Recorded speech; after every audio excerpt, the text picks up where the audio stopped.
Coming up on this edition of Jerusalem Dateline, Israeli forces race to stop Palestinian terror groups from spreading in its biblical heartland. The new measures underway to stop more attacks. Plus, leaders meet in Jerusalem to build on the Abraham Accords. See how the historic agreements are already bringing big changes to young people in the UAE. And more executions in Iran as nationwide protests enter their fourth month. And a powerful message from the oldest journalist alive. All this and more on this edition of Jerusalem Dateline. Hello and welcome to Jerusalem Dateline. I'm Chris Mitchell. The new government led by Benjamin Netanyahu is promising a tougher line against Palestinian terror groups. CBN News spoke with one expert tracking the rise of this threat to Israel's security. I'm standing on Mount Gerizim, known in the Bible as the Mountain of Blessing. The history of this area goes all the way back to the book of Genesis and the patriarch Abraham. But thousands of years later, this area is now home to many Palestinian terror groups. CBN News talked with Joe Truzman from the Foundation for Defense of Democracies, overlooking the Palestinian city of Nablus, ancient Shechem, for a clearer picture of what allowed this growth in terror to happen. The status of the West Bank is unfortunately, of conflict, especially in the last year and a half.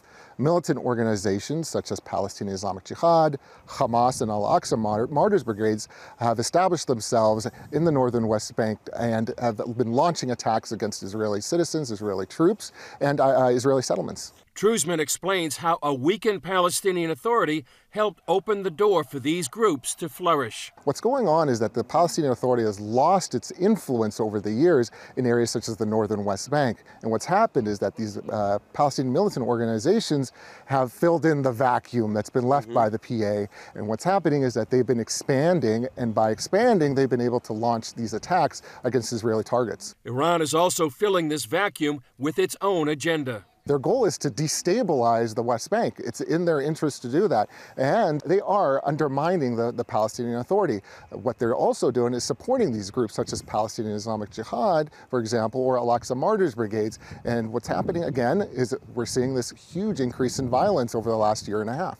In order to show the world the true picture of what's happening in the West Bank, the Foundation for Defense of Democracies has created this interactive map on their website. We've taken data from local media, we've taken data from IDF statements and claims by militant organizations, and we've put it together in this visual, and which describes and shows, or illustrates rather, all the violence that's been happening since at least late March of this year. And it's very impressive as far as you can really see all of the shooting attacks and everything that's been happening in the past year and a half here. It's unfortunately, it's very sad to see, but it's reality. In March of 2022, the IDF launched Operation Break the Wave to contain the violence and prevent further attacks.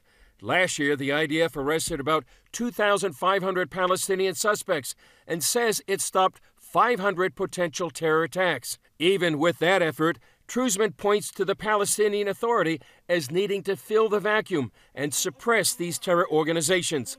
It's a reality many people in the States and around the world need to know. Unfortunately, Israel's sitting on a volcano. And what I mean by that is all these attacks that have been happening over the year and a half has gotten to the point where I'm concerned that attack inside of Israel that's linked to a West Bank militant group is going to spur an Israeli military operation in areas such as the northern West Bank. People in and out of Israel will be watching to see how Israel's new government will respond to this growing threat. Business, government, and media leaders met in Jerusalem recently to share ideas on strengthening ties between Israel, its neighbors, the U.S., and Europe. As CBN Middle East correspondent Julie Stahl tells us, a number of conversations centered on the Bible. The Jerusalem Leaders Summit aims to keep the rule of law a priority while advancing economic freedom and free trade. While being here today is so vital in to affirm our shared values and principles, to strengthen our ties with Israel, and to address some of the core problems that we're facing. Joel Anand Sami and his wife, Natasha Surdoch, began this gathering in 2015 to address key issues such as growing anti-Semitism and the BDS movement against Israel. We know that over the past few years, there has been an erosion of support from the United States towards Israel. We've seen that with the rise of BDS, and in fact, 30% of registered Democrats support BDS, according to a poll from the University of Maryland. Anand Sami and others spoke about the important history of U.S.-Israel relations.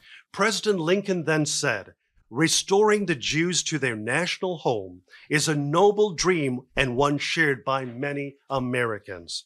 And America's leaders were faithful in their support of the Jewish community. Cheryl Chumley of the Washington Times, co-sponsor of the summit, sees a deep biblical connection as well. Israel and America are natural allies. It's undeniable.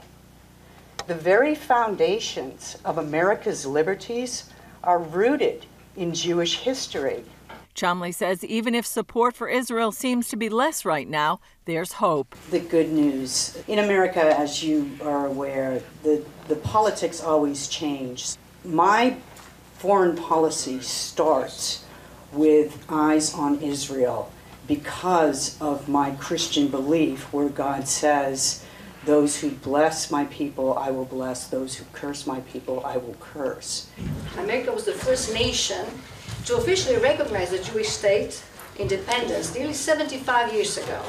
American leadership was instrumental in supporting the Camp David Accords signed by Egyptian President Anwar Sadat and Israeli Prime Minister Menachem Begin. Surdoch says all of this helped lead to the 2020 Abraham Accords. Signing of the Abraham Accords was a historic accomplishment in bringing peoples together that have been cut off from opportunities to trade and invest between themselves and from visiting each other. Many who spoke pointed to Jerusalem as the hub of the Middle East and the Abraham Accords. The road to peace runs through the city of Jerusalem. Ambassador David Friedman was U.S. ambassador here when President Trump recognized Jerusalem as the eternal capital of the Jewish people. Many people predicted an explosion of violence, but indeed, what resulted was an explosion of peace over the next 4 years. Jerusalem Deputy Mayor Fleur Hassan Nahum has been involved with the Abraham Accords for the last 2 years. Ultimately, people see Jerusalem as the core of the challenges, but I see Jerusalem as in fact the laboratory of the solutions, not just of the city, but of the country and the region. These historic Abraham Accords may be one of the most underreported success stories of our time. We believe that more can be done and should be done through the encouragement and positive engagement of American leadership and America's allies around the world. Surdoch says it brought the countries together against Iran, and she urged expanding the accords by reaching out to Saudi Arabia, Kuwait, Qatar, and other Arab nations, which she believes would usher in a new era of peace, prosperity, and stability. Julie Stahl, CBN News, Jerusalem. Well, another example of the Abraham Accords in action is in the United Arab Emirates, where students are about to see a major change in their history classes. The UAE announced it will begin teaching primary and secondary school students across the country about the horrors of the Holocaust. It's a major step in a region where many deny the Nazi genocide ever happened and purposely leave it out of children's education. Since the signing of the Abraham Accords, Israel has worked with the UAE to expand its Holocaust education. Coming up, Iran executes more people as anti-government protests continue to threaten the regime.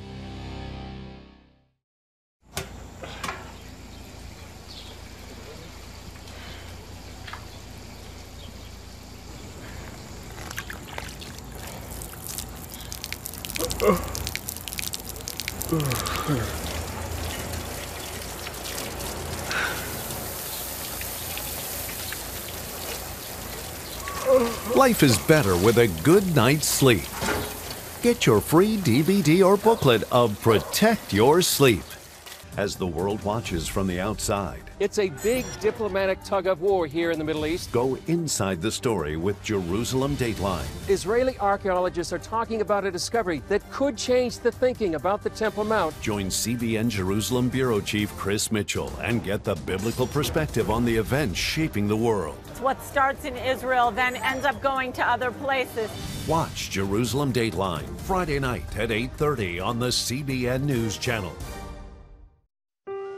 Life It's meant to be lived fully. Jesus said it, "I came to give you life. Life to the fullest. Life in your family. Life in your finances. Life in your body, mind, and spirit. Life in your everyday."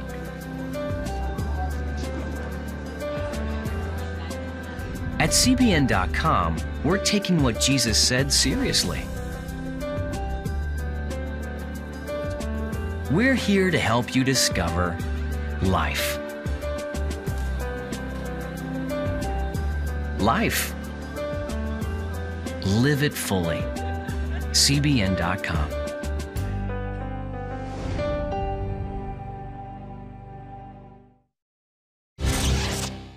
As the uprising in Iran moves into its fourth month, thousands are at risk of violence and even death.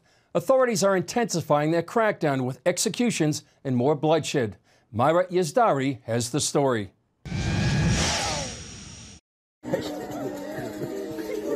The newest victims, 22-year-old Mohammad Mehdi Karami and Mohammad Hosseini, were sent to death by the Islamic regime.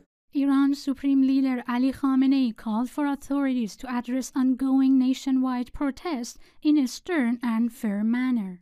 He also repeated an allegation that foreign powers had prompted the unrest without providing evidence. The remarks by Khamenei could embolden authorities to continue the harsh punishment of detainees.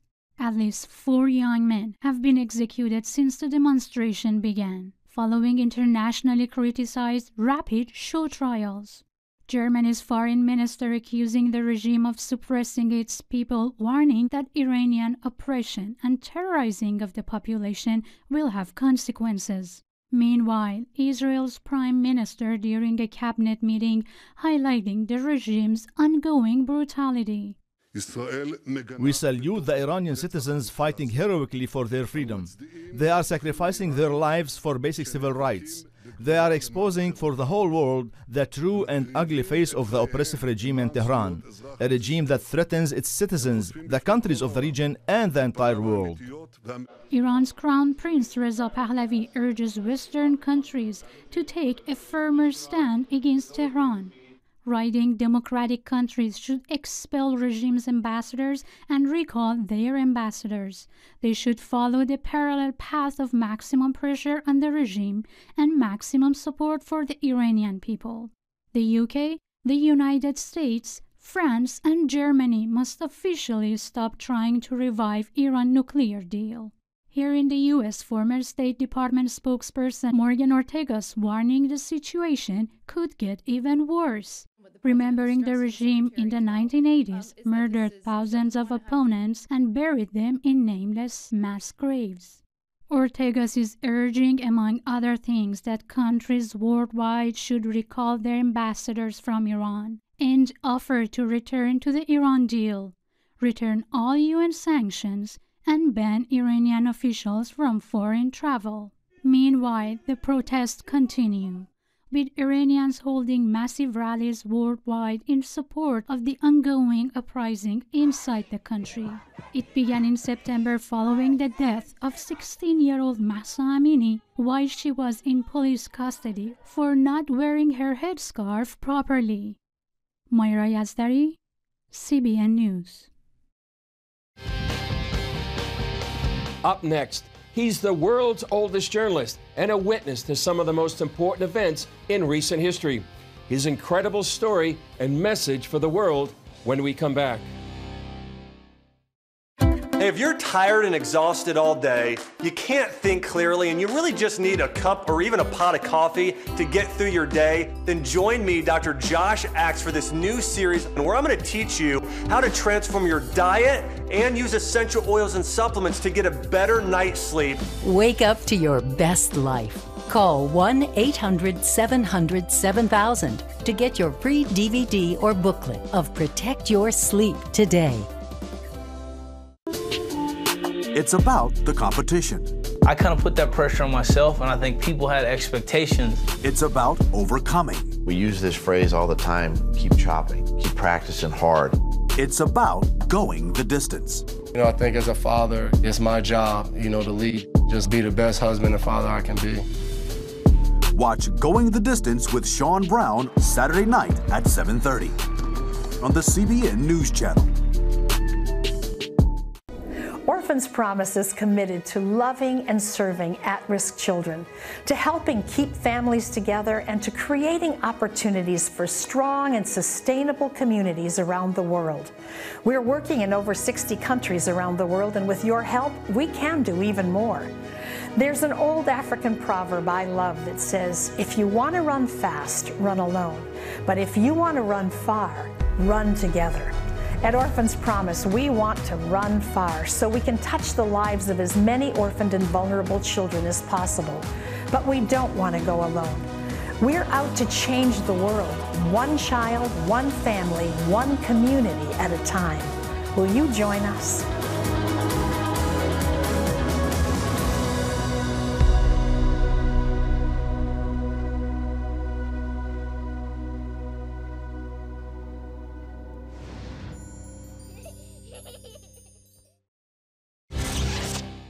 At 99 years old, Walter Bingham is the oldest journalist alive.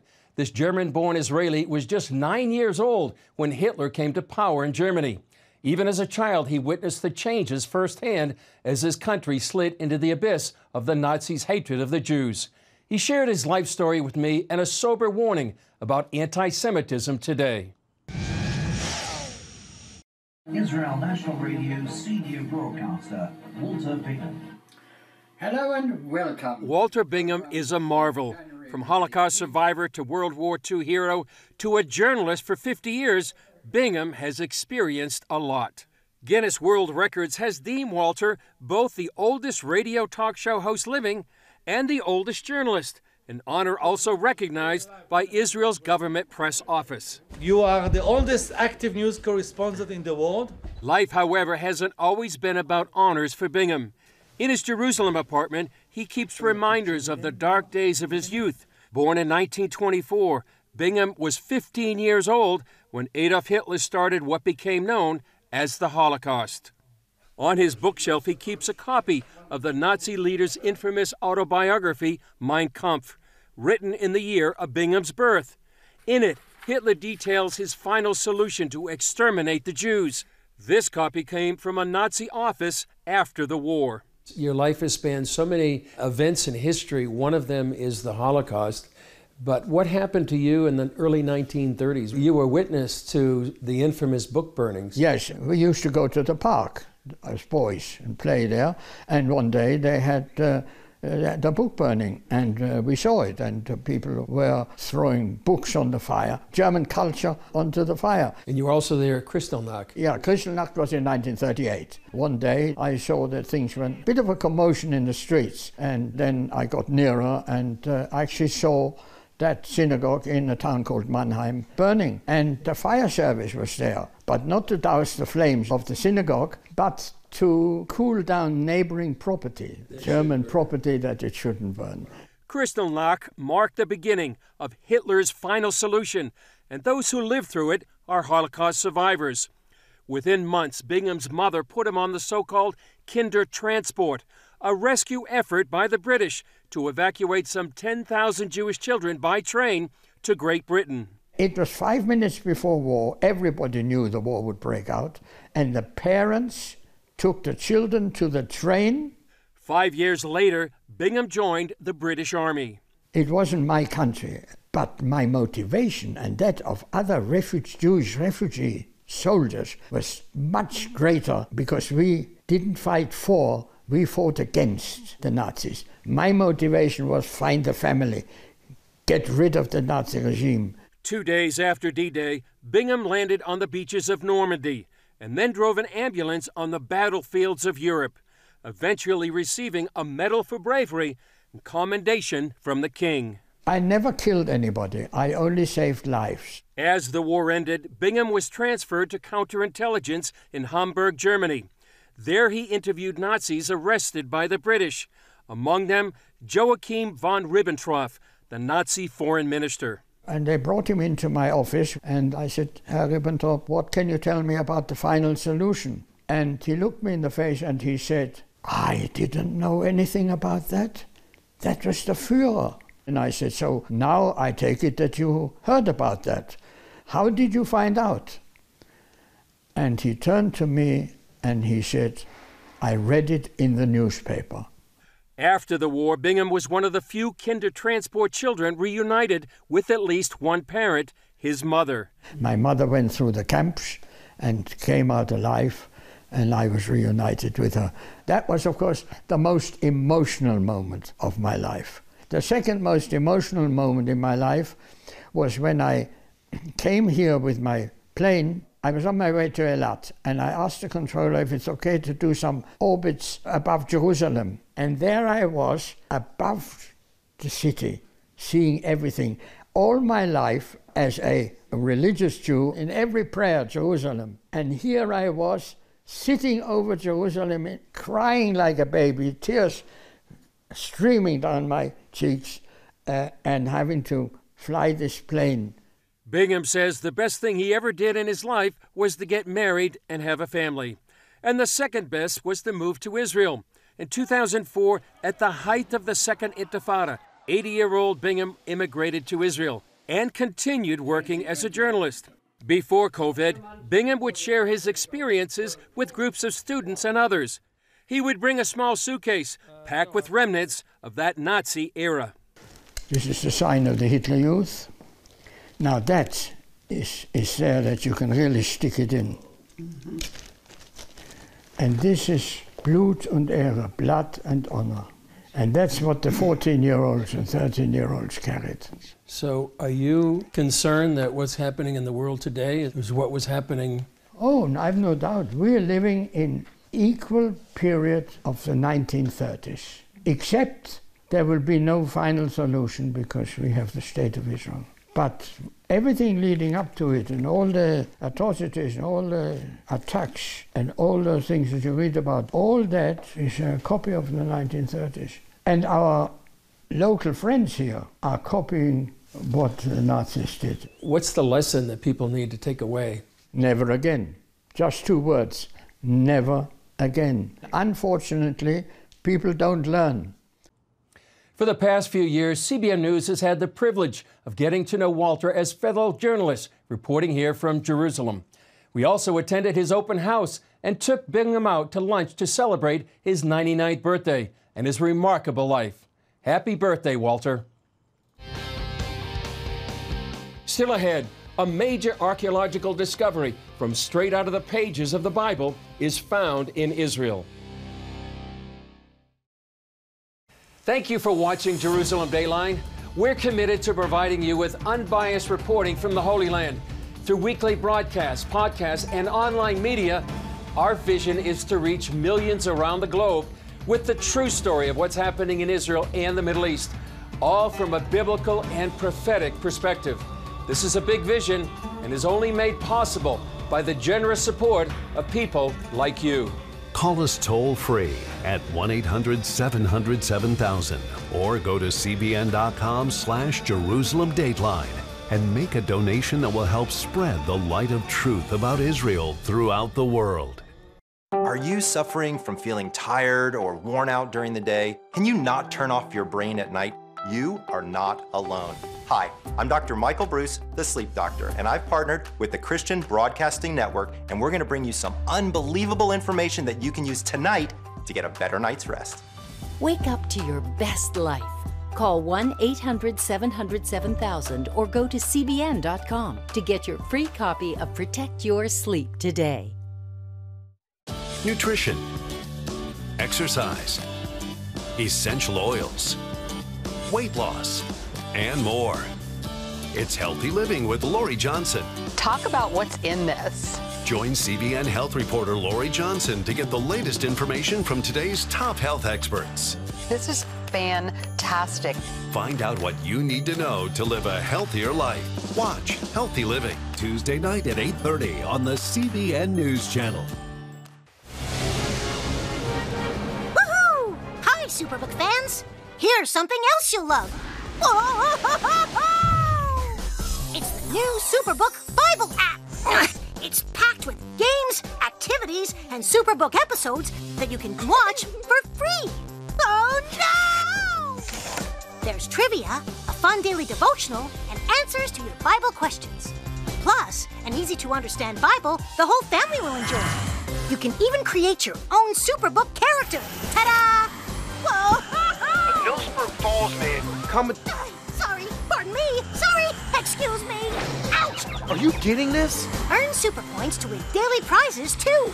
And so much more! Time to get back to my adventures. See you soon. It's the new Superbook Bible app. Free downloads on iTunes, Google Play, and Amazon.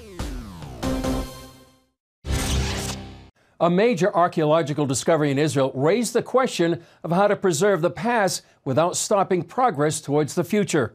Here's a look at when a modern highway and an ancient town came to a crossroads. No one expected to find the biblical town of Bet-Shemesh from the time of Isaiah and Hezekiah. We thought that the Assyrians destroyed, and it took years for us to come back, and that everyone left and there was no one here. But that's not true. And we know it's not true because we have these finds. Archaeologists thought a much earlier site on the other side of the road was all there was to Bet-Shemesh. But before expanding a highway, they excavated and found a treasure. What they understood from the finds is that after the city of Bet-Shemesh was destroyed in the year 701 by Sennacherib, king of Assyria, a very, very famous historical and biblical event, a new settlement was founded, not on the top of the mound, but on the slope, on the eastern slope of the mound. The road also connects to the Elah Valley, where David killed Goliath, and Bet-Shemesh is associated with the return of the Ark of the Covenant to Jerusalem. We can read the Bible, we can study history, we can learn archaeology, but when all of those three elements come together, then we have the proof of that history and that historicity of the biblical text. The progress that is required to build a new nation with housing and roads and infrastructure requires digging down and building new things. Modern-day Bet-Shemesh is about 20 miles outside Jerusalem. It has a population of about 110,000 and is growing fast. It's complicated because I want to protect the road, I want to protect the site, and I need to find the way to protect both of them. Archaeologists and developers knew they had to work together and fast. The reality is that people need homes and roads need to be created, and there's this balance, there's this debate in how do we do it. And they came up with a compromise plan to alter the road and still preserve the historical site with the hope of developing the past for future generations. Well, that's all for this edition of Jerusalem Dateline. Thanks for joining us. Remember, you can follow us on Facebook, Twitter, Instagram, and YouTube. And you can also access CBN content through our CBN apps and email blast. I'm Chris Mitchell. We'll see you next time on Jerusalem Dateline.